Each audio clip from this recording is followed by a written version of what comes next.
It's James Banks here in beautiful Belgium. It's lovely and sunny, and it's time for the PGL Antwerp Major. Now, I've heard a lot of good things about Belgium in terms of the fries, the beer, but I'm sure there's some more I've got to discover. So let's go have a look around.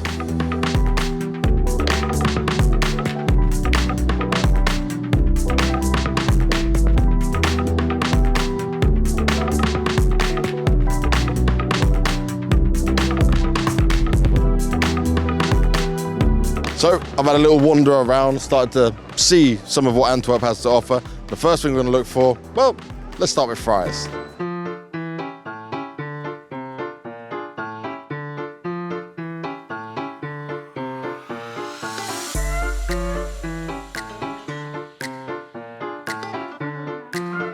So while I've been rolling around Antwerp, I've met up with Danky, aka the CEO of Cash. Now, I've known him from when he was streaming, hosted me a couple of times, we're chatting, so I hit him up and I said, all right, I'm in your city and I need some guidance. So we've got here Danky to discuss all things when it comes to Belgium and like the major being here. Now let's start with that part, right? Because obviously a lot of people were surprised that Antwerp would get the major. What did you think when you were like, okay, it's coming to like my city? I was shattered brick. I was just on vacation, then I saw a notification from PGL. The next major is going to be hosted in Antwerp, so it was surreal. I thought, is this April's Fools? But it was too early, and I was just so incredibly hyped. I was immediately thinking, I got to meet up with so many people, I have to network, and there was a sense of pride of CS coming, like the top level of CS. The summit is dropping down to Belgium in Antwerp, my hometown, so I was very hyped. Now, I've never been here. I've only been to Belgium a couple of times, but so far so good. Architecture's cool. We brought good weather with us as well, which is certainly improvement. But in terms of the Counter-Strike scene here, how would you describe it? Because like we don't really see too many players like top level when you say coming from this area. Yeah, of course we had Scream, but that's been ages. He's switched over to Valorant. That's a whole different story. Unfortunate, of course. And Belgian CS is almost non-existing. We have some companies that are trying to get it to a next level. They're investing in them, but I see a lot of more room for improvement. And that's something I also kind of want to work on and get into the world because I see so much potential. I see how other countries are handling it, and there's so much more room for growth in Belgium.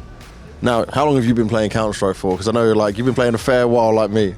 Yeah, it was since I was 14 years old, so for 16 years already. So do the math how old I am. And in terms of Counter-Strike and what you love about it, right? Why Counter-Strike? Because I know you stream it, you also do a bit of trading and stuff with it, so it's a big part of your life at the same time. I don't know, it's just I kind of hopped into it from internet cafes from back in the days, and the mechanics are pretty simple. It's easy to understand but hard to master, and I like the competitive play.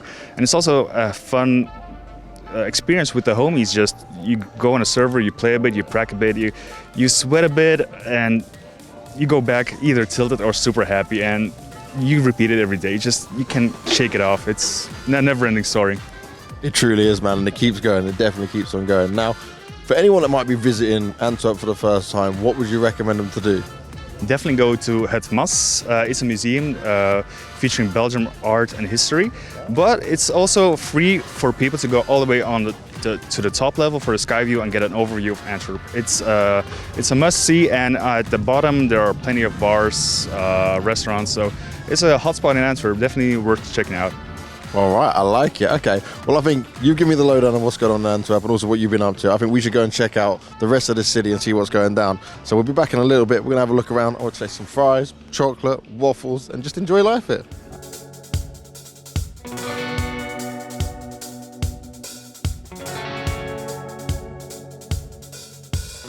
So first on the stop is this place behind me called Thritter Number 1, and Danky has recommended it as being quite an interesting place. And I also just learned that actually, you know, we call them French fries, they should be called Belgian fries, but the guy who made the name thought he was in France because I guess he was just lost at the time. So we're gonna go try some Belgian fries. I'm supposed to be able to enjoy these. It's time to get our food on.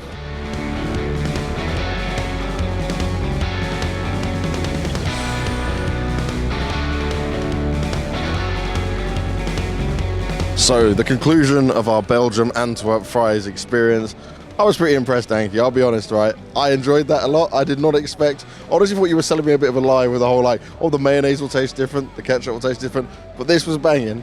But I had to leave something behind because we've got to go do some more food testing as well. You feeling pretty full up though? Yeah, I don't know if I have any spot left for waffles, but I mean, let's go for it.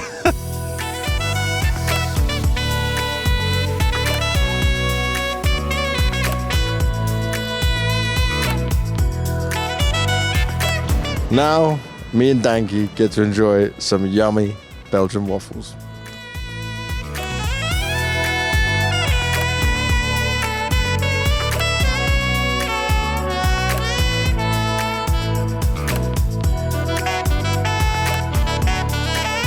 Belgian waffles, a little bit messy, very sugary. It's been one cheat day and a half, and Danky, considering you're from Belgium, Yeah. how did you end up more messy than me? You not got the etiquette? I don't know if I'll go for the waffles. I'm more like a shake kind of guy. There you have it. You don't have to know what you're doing with it, but it's definitely tasty. I'm gonna rate that pretty highly. That place has been around since 1903, so go check it out. Grab yourself a waffle. Living by culture out here in Belgium.